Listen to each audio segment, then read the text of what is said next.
My wife was pregnant, very pregnant. I mean, her belly was the size of a large watermelon. She couldn't even see her feet as she walked. And it was our first boy. I was working full-time at the church, but we were not receiving any salary. You see, when I came to the pastor to tell him that I felt God was calling me for full-time ministry, he asked me, "Who's calling you?" And I said, God's calling me. "Are you sure God's calling you?" I said, "I'm positive." So he paused for a few seconds and then he said, "So if God's calling you, I'm not calling you, so I'm not going to pay you anything. If God's calling you, He will take care of you." I remember I said something like, "Yeah, that's fine. I'm not doing this for the money. I'm convinced it's God who's calling me." So the pastor welcomed me. He handed me a broom and a mop and sent me to clean the sanctuary, the toilets, and things like that over the following weeks. Basically, I was there to do, whatever was needed to be done, running errands and things like that. I had no salary, and all of my time was taken by the church. When I got home, I would go washing the neighbors' cars for some money, and when all the cars in the neighborhood were cleaned, I offered my neighbors to clean their water tanks, which in Mexico are on the roofs of the houses, and they get really yucky with water algae and stuff like that. So anyways, I would get like $5 after a few hours of hard work on those roofs. And I remember on one occasion, my brother came home and he wanted to give me his tithe. He said he knew I was working for the church and was not receiving any money, so he wanted to give me his tithe. I was grateful, but I didn't take it. Instead, I told him that he should bring it to the church as we are instructed in scriptures and trust the Lord that it will be used in the best way possible. Now, from that day on, my wife and I decided that we wouldn't tell anyone about our personal needs or things we lacked, but the Lord's. Our fridge was empty, and we had only been eating scrambled eggs that whole week. In fact, we no longer had cooking oil for the eggs, so my wife would stir quickly on some water, and as I watched her fixing dinner, I couldn't stand it any longer.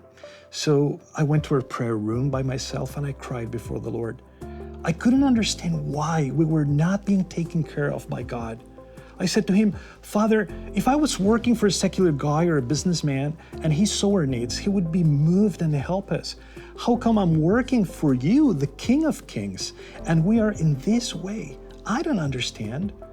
And so while I was praying there was a moment of sudden understanding.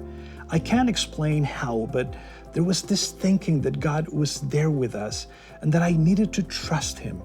It was as if God was saying, "I want to take care of you, but you need to believe." I remember I thought, "Okay, Lord, I'll believe." So I'll call my wife and I said, "Let's go. We're going to go get some groceries." And we went to this grocery store, kind of like a Walmart. And I grabbed a card and I told my wife, "You go ahead and put everything you need." And she asked me, "How? I mean, did you get any money?" I said, "Honey, just do it. Put everything you want, please." And I met being that amazing, prudent wife she is. She was choosing the cheapest stuff possible. Like those cardboard tasting like plain cereals they used to sell back then. I said, "Honey, put the things you like the Fruit Loops or the Captain Crunch, just do it." So we came to the cashier with a card stacked up all the way, and the lady began passing the products through the machine, like beep, beep, beep, with every product. And I thought it was my heart going like beep, beep, beep. It would be like a flat liner, like beep, but I was praying in silence, "Lord, please help me." And when there was just a few more products to go, I feel a tap on my shoulder, and it was our pastor.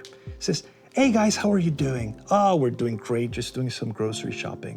And then we got interrupted by the lady, and she gave us the total. I can't remember exactly how much it was, but it was an outrageous amount of money. And before she was finished speaking, the pastor pulled out his credit card and said, "Guys, please let me bless you with this." And he paid for the whole thing and left. We barely said thank you, and we were in shock by what just happened.